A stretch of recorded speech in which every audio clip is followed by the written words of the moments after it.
Democracy explained through the story of a ship. Is universal suffrage the best way to select the leader of a country? Not necessarily. Here is why. A large passenger ship carrying a lot of passengers set out on a journey across the ocean. Unfortunately, somewhere in the middle of the ocean, the captain of the ship suddenly died of a heart attack. To the surprise of the passengers on board, there was no deputy captain, and a qualified person was urgently needed to run the ship. The passengers called for volunteers to offer themselves to control the ship until they arrived at the next port. There were a few guys who, though not qualified captains, saying they knew something about steering yachts, would be willing to try their hands on running the ship.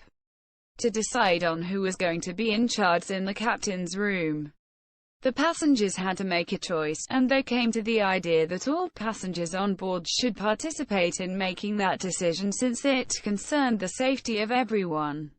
Nevertheless, whoever was going to be in charge, that person might be putting everyone on board the ship at risk.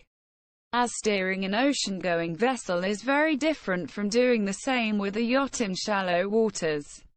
Chances were the ship might run aground in the reefs and sink, or head into the center of a storm instead of getting around it, or even get nowhere in an endless sea, as the selected person might not know how to navigate in an ocean. May God bless the passengers and show them the way to get safely ashore. Ruling a country is even a more serious business than running a ship, as an incompetent person in that position might make stupid mistakes, ruining the country and jeopardizing its people. Democracy involves choosing the ruler of a country by votes. But how can we ensure that the one who gets the highest votes is qualified to rule the country? Don't forget that Donald Trump, without any political experience when elected President of the United States, though possibly the worst one ever in their history, yet having an enormous number of supporters, might run for the next election and could be elected again. Some people think that democracy is a religion, or at least a doctrine that everyone should follow.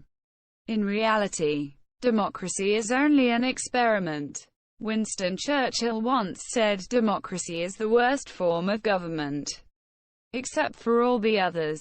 Taking democracy as a perfect system will stifle human ability in making further improvements and prevent democracy from adapting itself to changes in human society.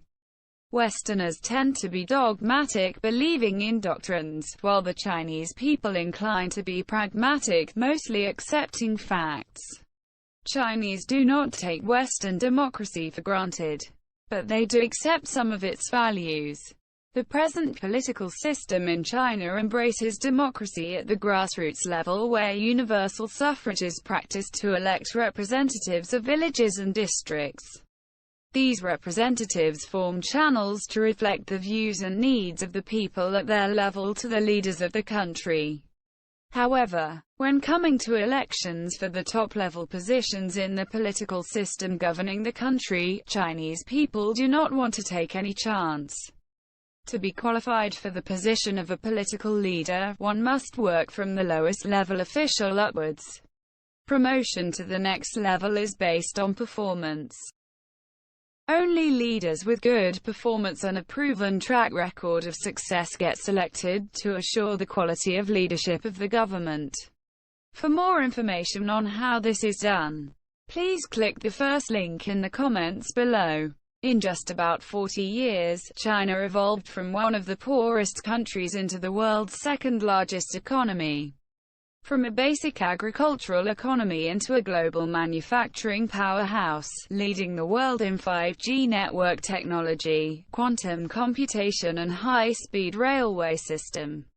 Moreover, China beat COVID-19 in 3 months in 2020, while the rest of the world is still suffering heavy casualty with no end in sight.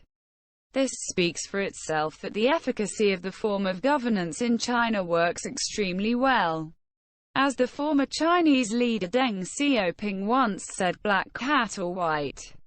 The one that catches mice is a good cat." and the Chinese people are very happy with their government, as the survey conducted by Havard University shows. Over 95% of the respondents in China have a high degree of satisfaction with their government. For more information on this survey, please click the second link in the comments below. The Chinese people are so satisfied with their government because the Chinese policymakers always have in mind the welfare of the people, and not the number of votes that they could get in the next election. Democratic or not, the Chinese government is for the people, and it gets the support of the people.